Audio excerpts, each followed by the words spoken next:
here with Coach Frye, previewing the New York meet this weekend, the Dr. Sander Columbia Challenge out there in New York City. Coach, talk to me a little bit about the meet that's coming up here and how exciting it is to get back out to New York. Every time we get a chance to get our kids exposed and give them opportunity to see different things, in particular New York, if you're going to be exposed to something and have an opportunity to have a great college experience, taking kids to New York just to be in New York. And then there's a great competition.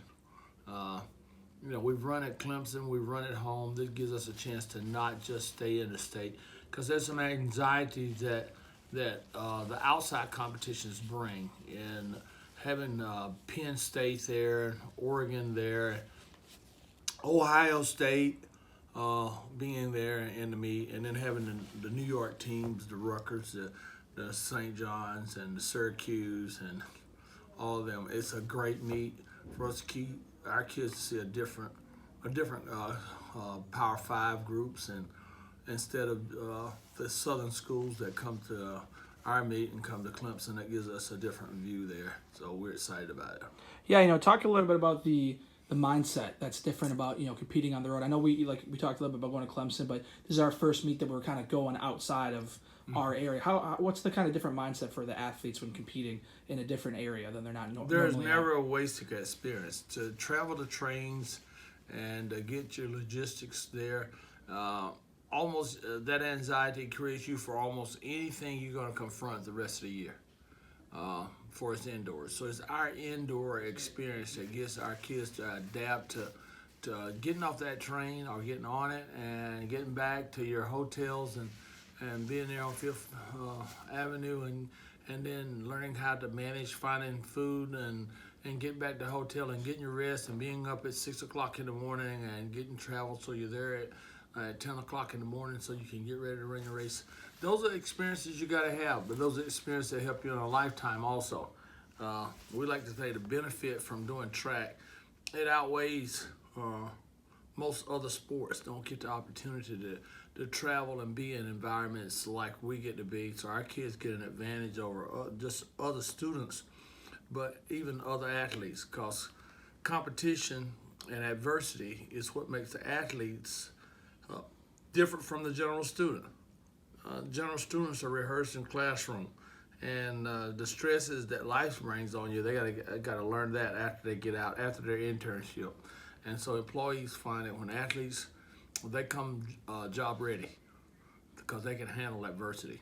And this creates a witness to adapting to adversity. And you talked a little bit about the training that we're going through right now, but what's kind of a lot of these kids be running similar events that they've been running at the last couple of meets. How do you kind of give them a mindset going into this meet?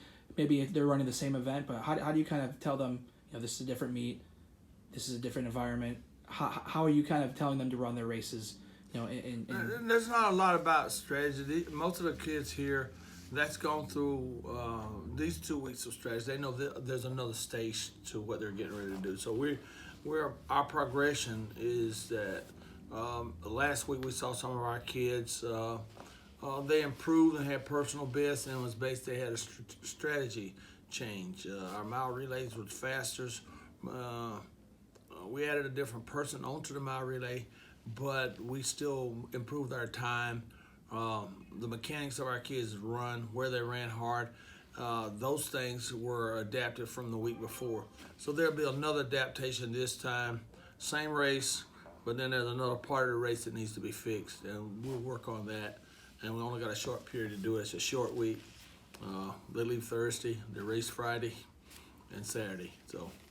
And you talked a little bit about New York and the experience of being there, but what's your favorite part about going to New York and experiencing the big city? It's always the lights. I mean, it's New York. There's nothing like New York. Getting a chance maybe to get to a comedy show, or the kids already got in their minds something that they can do that's a little different. They might even go to a movie, but it's the movie theater, or to go to the Cohen show and walk down and just walk by and say that's where that's being filmed tonight, or those things right there you can do only in New York City. To go to Central Park where you read about when you're a little kid from Charleston, but you hadn't got there yet. There's some excitement about New York. And for me, each time New York is exciting. The possibility of snow or snow that's on the ground. For some that are from Florida and from Georgia who haven't seen that, the taxis, catching a taxi in New York, just the sounds of New York. So those are things that you tell someone about later on in life, or an experience where you go back to take your family, or the fears you get over in case you are going to work on Wall Street. You don't. Those are things that some of our kids get, and the sounds and the changes are something that we can tell our kids about. Right now, we're buying masks for the first time to fly on planes. We're dressing in our ties so that we can sit beside someone, and we're dressed ready. So in case someone asks, "What do you do?" We're getting each one their bottle to sanitize their hands with, because right now it's a flu season.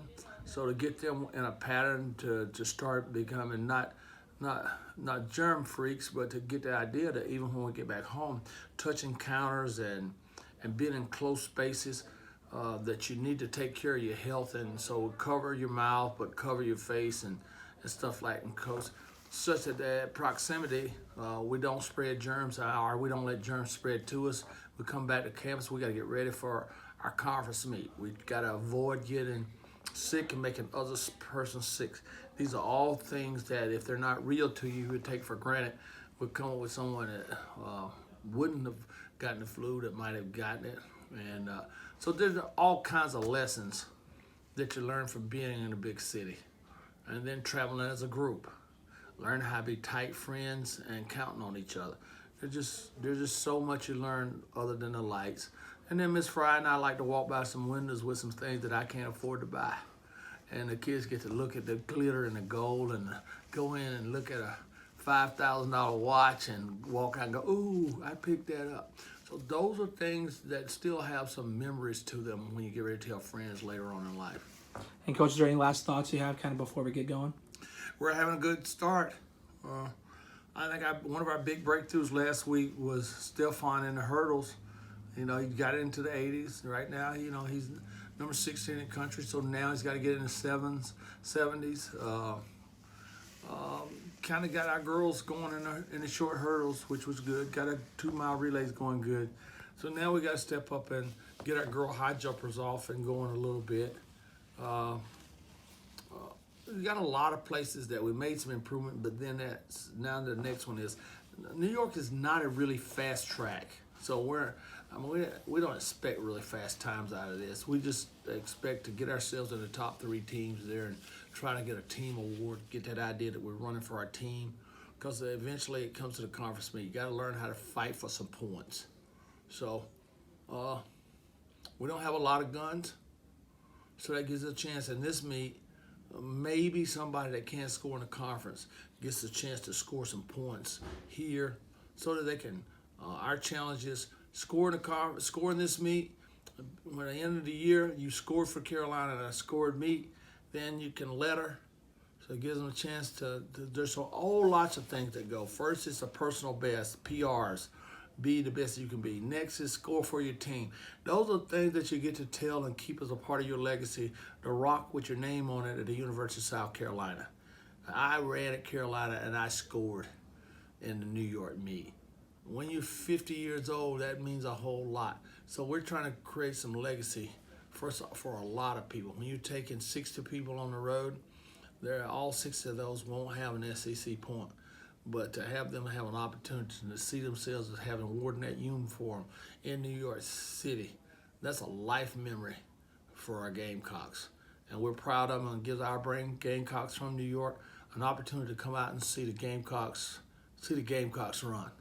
And so it's so many things about going to New York City that excite me every year, is to bring our alumni together, give our kids a chance, every kid a chance to have a scoring opportunity, and then get excited about having a personal best. All right, Coach. Well, good luck this week. Thank you. Go Gamecocks.